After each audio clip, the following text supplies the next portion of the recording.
I spent my childhood and teenage years obsessed with the beautiful game of football. During the average week, I watched anywhere between 6 to 10 games. My weekends were fully blocked out watching the Premier League, my Tuesdays and Wednesdays watching the Champions League, and even my Thursday evenings would disappear as I watched the Europa League. Football is a passion for me, but as the years passed, I slowly felt my passion for football subtly change into something different. Don't get me wrong, I still love this game. I still love supporting my team and being around the drama of every season and competition. However, I have to admit to myself that things just don't feel the same anymore. Is this a natural feeling that comes with age, or is it the way the game has changed over the last decade or so?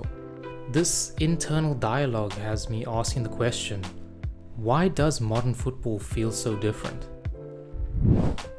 In this video, I'm going to outline a few reasons why I believe the game has lost its ability to captivate my imagination. Well, at least to the extent that it used to. The game's unprecedented growth over the last few decades has come with some serious financial rewards for the business of football. With global technological and economic development, more people than ever have access to the beautiful game.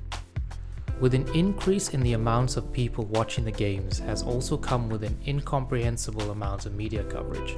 Between traditional media outlets such as newspapers, television and radio, and the new wave of social media related football content, such as YouTube fan channels and football podcasts, you could make an argument that more people watch content surrounding football than actually watching football games.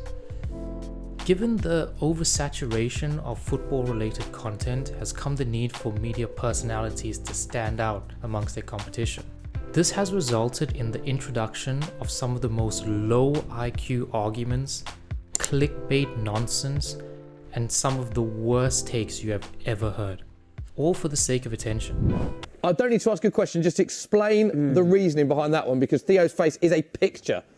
Erling Haaland will not live up to the expectation. I am so bored. Why won't he? Because he isn't the player that everybody thinks he is. People are saying that he's going to win the Golden Boot. That is outrageous. It's so disrespectful to the establishment. Why is that outrageous? It's so disrespectful to the establishment. Being the City striker. For context, I live in England, and the English media is absolutely brutal.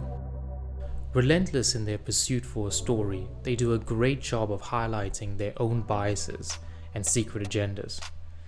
They have no sympathy for the players who they've built up just to tear down later on when there's a slight shift in their form or the player no longer fits their agenda.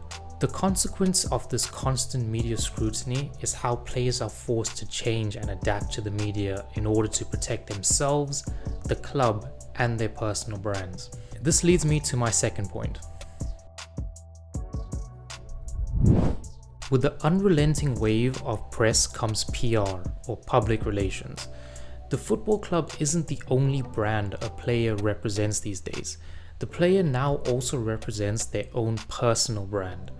Marcus Rashford has a brand just as much as Manchester United does.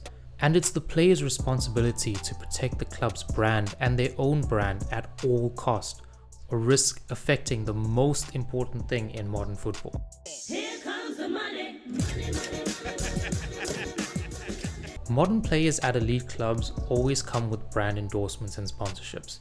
If they fail to protect their image, they could lose out on millions and millions of pounds a year. So they are forced to be media trained and hire a team of people to ensure they have a positive, professional image. This has come at the cost of authenticity. How many times have you seen it? A player finishes a match, they're asked to give a post-match interview just for them to grab a mic, jump in front of the camera and say the most media-trained, passionless and borderline robotic answers, no matter the result of the game, no matter how they feel about the game. Let me ask you a question. When was the last time you saw a good, genuine and authentic post-match interview? The last time I can remember a good post-match interview was from Charlie Austin. I mean, just watch this gem. That equaliser must be sickening, is it? Oh yeah, it's ridiculous. We score a perfectly good goal, make it 2-0. Game's done dusted. We win the game. Officials cost us 2 points today, it's standard. It's a joke. They're going about VAR this, VAR that. Help the officials out. Clearly they need help. Clearly, we play in the Premier League, the best league in the world, the most watched league in the world. Give them all the help they need, because clearly they cost us 2 points a day. It's a joke. We come off that last week, put all that to bed. This week, worked hard, come here to get 3 points. We deserve 3 points today. We've been let down by the officials. That's why we didn't get 3 points. Now this is a real interview, not some of that media-trained nonsense.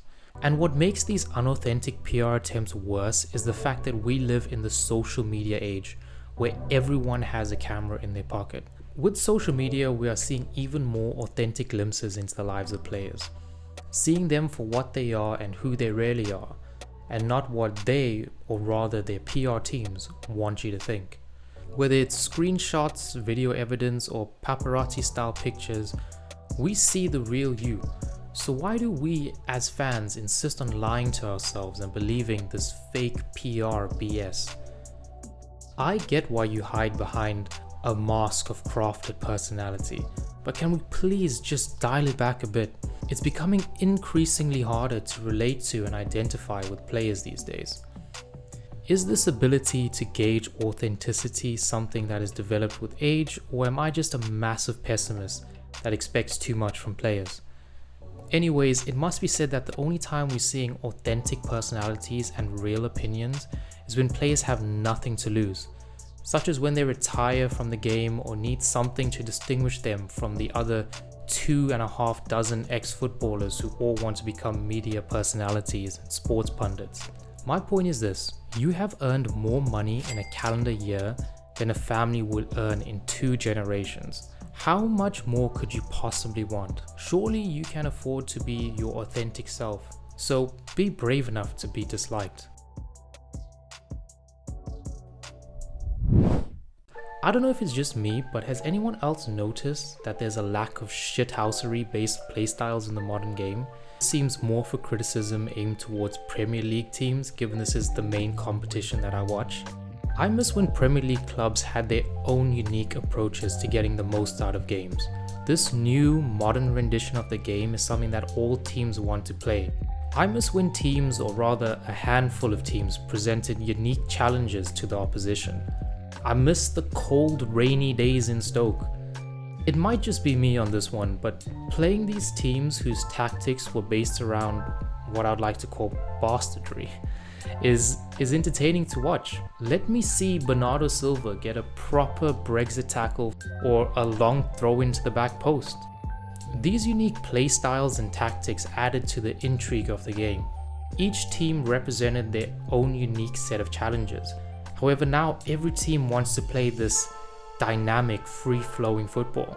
From fighting a relegation battle to fighting for the title, all teams want to play this free-flowing brand of football. I can see why teams play this way. It might have been the style of play that got them promoted to the top division, but is it a sustainable way to stay in the top division? Does this style of play present unique challenges to the elite teams in the league? I'm not too sure. In summary, I miss those cold, rainy, windy days in Stoke. It was these games that dictated if a team was in title contention or whether a team was destined for relegation. And I think we need to see more playstyles and tactics that lean in towards the more gritty and bullyish ways of playing. Well, at least I miss it, and I want it back. I mean, it could just be me on this one. Anyways, thank you for watching the video. This is the first video on the channel and definitely a lot of room for improvement. I did enjoy the process of making this video, so if you would like to see a part 2, please let me know down in the comments. Also, can you use the comment section to let me know if you agreed or disagreed with anything that I said in the video. Anyways, thank you so much for your time. Appreciate it.